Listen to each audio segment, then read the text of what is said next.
Hey everyone, welcome back to another deep dive. Um, Today we're looking at something that's, mhm. I think, probably on all of our minds these days, and that is how to future-proof your skills, Yeah, how to stay ahead of the curve in 2025 and beyond. absolutely. And whether you are running a small business or you're freelancing or you're an entrepreneur or maybe you're on like a corporate team, this is for all of you. Yeah. You sent us a ton of sources, articles, reports, even some personal notes Wow. about future-proofing skills. And so we've been digging through it all. And Yeah, yeah, there's some pretty mind-blowing stuff here. absolutely. Insights that I think could seriously like change the Yeah. game for your business or career. Yeah, for sure. So buckle up, get ready for a deep dive into the future. I love it. One of the things that we saw that was really interesting is just how much the job market is predicted to shift Mm-hmm. in the next year. Yeah. Some fields that seemed rock solid just a short while ago are going to be I know, it's crazy. completely disrupted. Yeah. One thing that just really struck me was just this idea that traditional software developers Yeah. may not even be coding in the near future. Yeah, the CEO of Amazon Web Services said that, I know. which is wild. It is wild, and that could be scary for a lot of people. Yeah. But honestly, I think it's also incredibly exciting. Yeah, I think it's scary and exciting at the same time. It's almost like the ground is moving beneath our feet. It is. Absolutely. And it's not about panicking, right? It's Right. about adapting. And that's where this whole AI conversation comes in.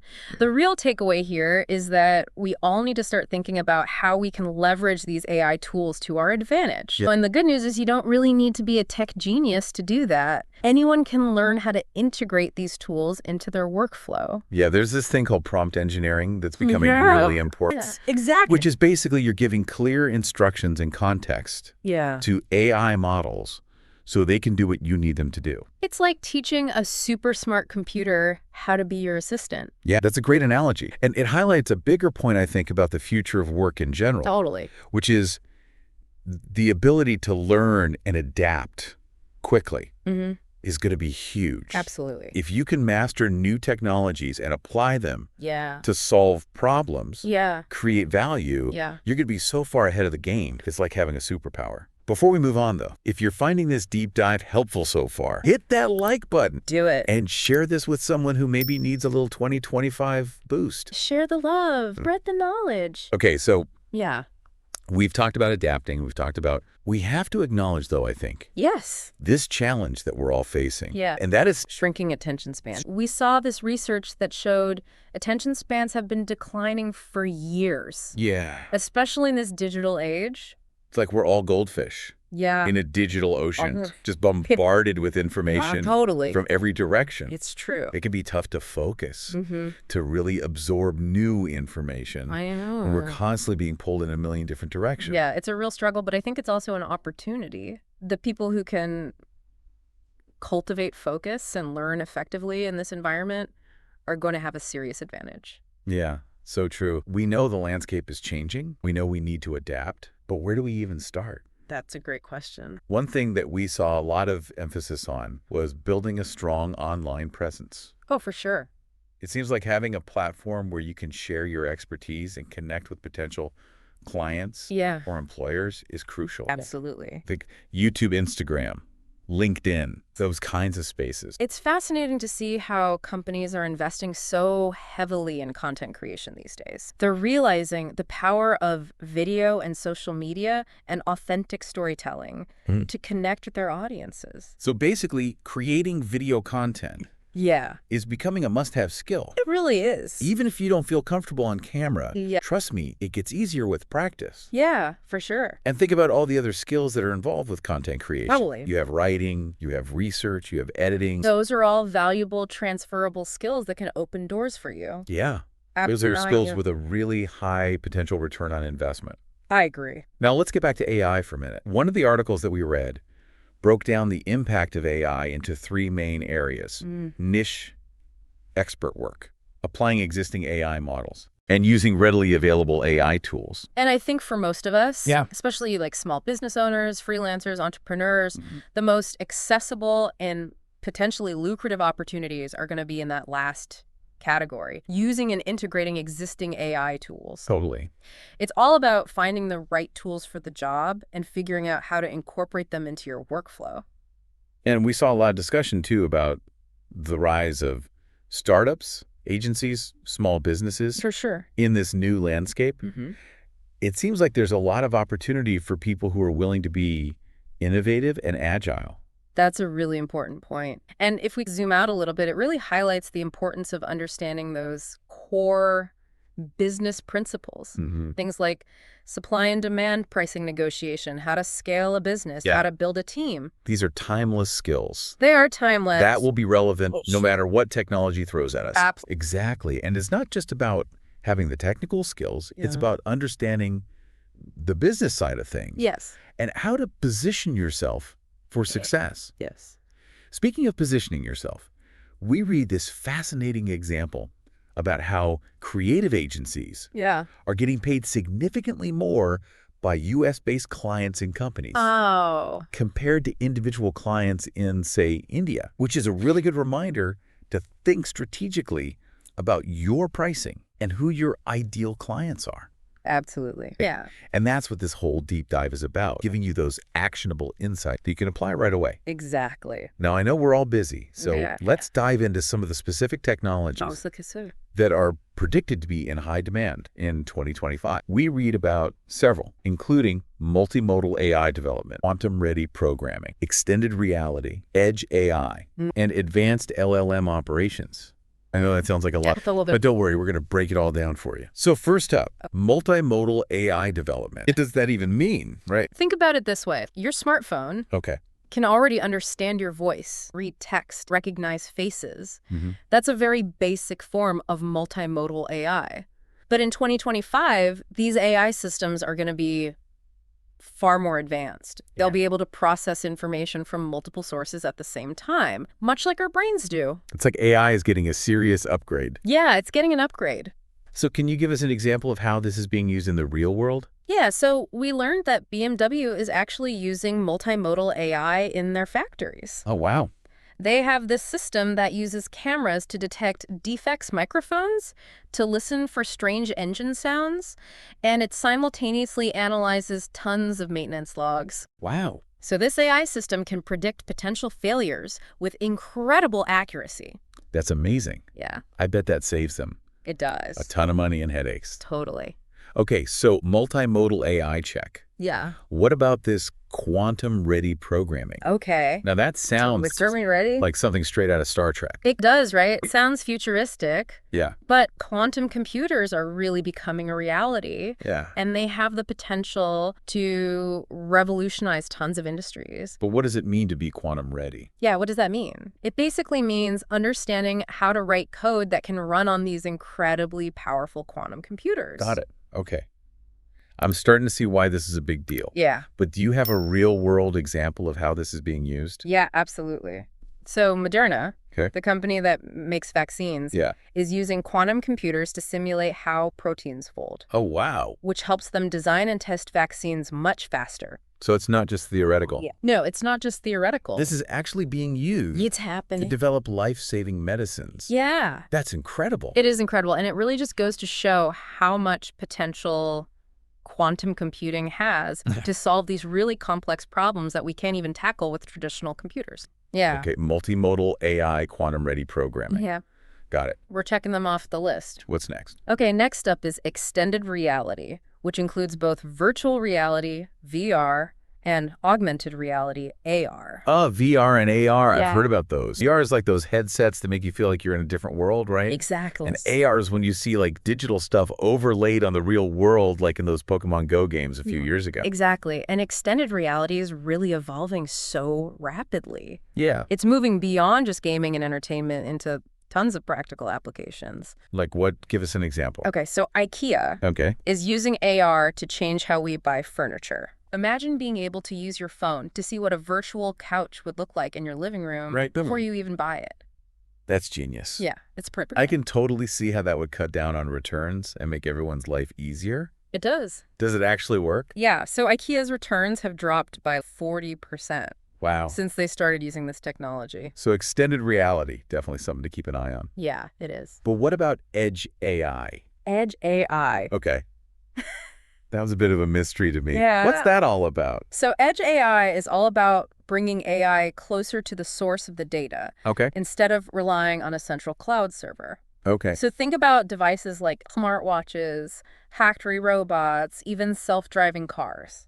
Basically, those devices can make decisions on their own Yeah, without having to send data back and forth right. to a central server. Exactly. Yeah. And that has huge implications for speed efficiency and even privacy. Okay, I'm getting it. Yeah. But can you give us a real-world example to make this even more clear? Yeah, so we read about John Deere, Okay. the tractor company. Okay. They're putting AI right into their tractors. Wow. So they can detect crop diseases in real time, work offline, and process massive amounts of data. Sure. AI-powered tractors. that's Pretty cool. What are the benefits of that? Yeah, it lets farmers use pesticides way more precisely, Yeah. which is good for the environment, and it saves them money. Awesome. Okay, so Edge AI, another one for the list. We have one last tech term to decode here. Okay, hit me. Advanced LLM operations. Okay. What in the world are LLMs? Yeah, what are those? Is that like some kind of secret code? So LLMs stand for large language models. Okay. So think about ChatGPT, Oh, yeah. which I'm sure you've heard of. ChatGPT, yeah. That's the AI chatbot that can write poems and generate code and even hold conversations. I know, it's mind-blowing. It is pretty mind-blowing. So advanced LLM operations are basically about taking those powerful language models and customizing them for specific tasks. So you're taking a general AI tool and making it an expert in a specific area. That's a great way to put it. Got it. Do you have an example for us? Yes. So the Mayo Clinic Yeah. has built an AI assistant that helps doctors write patient summaries, suggest treatments, and reduce the amount of time they have to spend on documentation. So it's like having an AI doctor's assistant. Yeah, it is. That's amazing. It's incredible to think about how this technology is already being used in healthcare. I know, and this is just the beginning. Okay, that was a lot to take in. It was. Multimodal AI, quantum-ready programming, extended reality edge AI, and advanced LLM operations. Yeah. It's mind-blowing to think about how all of this technology is going to shape the world in the very near future. Totally. But honestly, it can also feel a bit overwhelming. I know what you mean. It is a lot to process, but remember, you don't have to become an expert in all of these areas. It's more about understanding the landscape Yeah. and identifying the opportunities that align with your skills and goals. That's good advice. Yeah, It's more about understanding the trends and figuring out where you fit in totally. than trying to map every single new technology. Exactly. Yeah. And remember, so many of the skills you already have are transferable to these new fields. Yeah. If you're good at problem solving, communicating clearly, thinking critically, those skills are going to be valuable in any tech-driven industry. Totally. Yeah. It's all about that growth mindset, being open to learning new things, adapting to new challenges. Absolutely. So we've covered some pretty big concepts here. We have. But let's get even more specific. Okay. We actually found a list of in-demand tech skills Oh, wow. for 2025. Okay. Things like DevOps, augmented and virtual reality, data engineering, blockchain, Wow. cloud computing, cybersecurity, generative AI, and data science. Yeah, it's a long list, I know.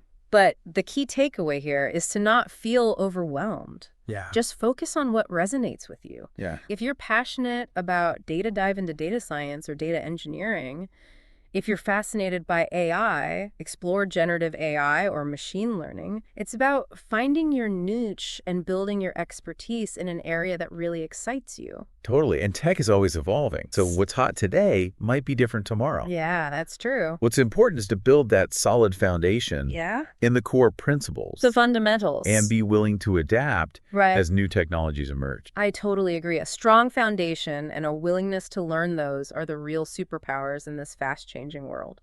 So true. Speaking of superpowers, it's amazing how much emphasis there is on the creator economy. Oh, yeah. Building an audience and establishing yourself as an expert online Right. seems more important than ever, Absolutely. no matter what industry you're in. It's a trend that's only going to grow. It's about building trust, sharing valuable content, and engaging with your audience. And the great thing is, anyone can do this, even if you don't have a huge following or a fancy studio. We saw examples of people starting YouTube channels to share their knowledge, Right. using Instagram and LinkedIn to build their personal brands. Exactly. It's really inspiring to see how people are using these platforms to connect with others and build their businesses. It's not just about self-promotion, though. It's about providing genuine value to your audience. Yeah. And if you can do that, the rewards can be incredible. And if you're liking these insights, don't forget to hit that like button. Yes. And share this with your network. Spread the love. Let's spread the knowledge and help each other thrive in 2025. Absolutely. Sharing is caring. Okay. We've talked about a lot of really interesting stuff here. We have. But I think it's really easy to get caught up in the hype of the latest trends. But it's important to remember that technology is constantly changing. Always evolving. What's hot today might be obsolete tomorrow. It's true. That's why it's so important to focus on developing those foundational skills, regardless of what the future holds. Those core skills. Things like Yes. critical thinking, problem solving, communication, collaboration. Those are the foundation of success in any field. Yeah. And they will only become more important as technology continues to advance. Couldn't agree more. It's about building that solid foundation that will support you as you continue to learn and grow throughout your career. It's not about mastering every new technology. It's about developing a growth mindset and being willing to embrace the unknown. Absolutely. Yeah. So as you navigate this rapidly changing landscape, don't be afraid to step outside of your comfort zone, try new things. Yeah. And never stop learning. The future belongs to those who are curious, adaptable, and willing to embrace the power of lifelong learning. It's about being proactive and taking ownership of your future. Yeah. You have the power to shape your career and create the life you want. And remember, it's a marathon, not a sprint. So we've talked about a lot. Yeah. We talked about the changing job market, the rise of AI, the importance of building an online presence. Absolutely. And then we even got into the specific tech skills that are in high demand. That are really hot right now. But what does all of this mean for you? That's the question, right? How can you actually use this information to make smart decisions about your career or business? Yeah. What resonated with you most from all this? What sparked your curiosity? Yeah. What got you thinking, maybe I should explore that a little bit further? Yeah. I think for me, it's this reminder that we're all in this together. Totally. The world is changing so rapidly. And no one has all the answers. But I think by staying curious, being open to new ideas, and focusing on continuous learning, we can not only survive, but thrive in this exciting new era. I love that. I absolutely agree. It's about being proactive and taking ownership of your future. You have the power to shape your career, your business, and ultimately your life. Yeah. And remember, we're here to help. We are. We're going to keep bringing you these deep dives into the latest trends and insights so you can stay ahead of the curve. Absolutely. Consider us your partners in lifelong learning. Exactly. Okay, before we wrap up, though, one final thought-provoking question for you. Okay, hit me. If you could master just one of the skills we discussed today to give you an edge in 2025, which would it be? Yeah. And why? That's a great question. Take some time to really reflect on that. What skill aligns best with your goals, your passions, the vision you have for your future? And once you have your answer, take action. Start learning, start experimenting, start building the future you want. That is the perfect note to end on. Thanks for joining us for this deep dive into the future of work. We hope you found these insights valuable and that you're feeling inspired to take action. Remember, you have the power to shape your own destiny. Go out there and create the future you want. And we'll be here to support you every step of the way with more deep dives, more insights, more inspiration. Until next time, keep exploring, keep innovating,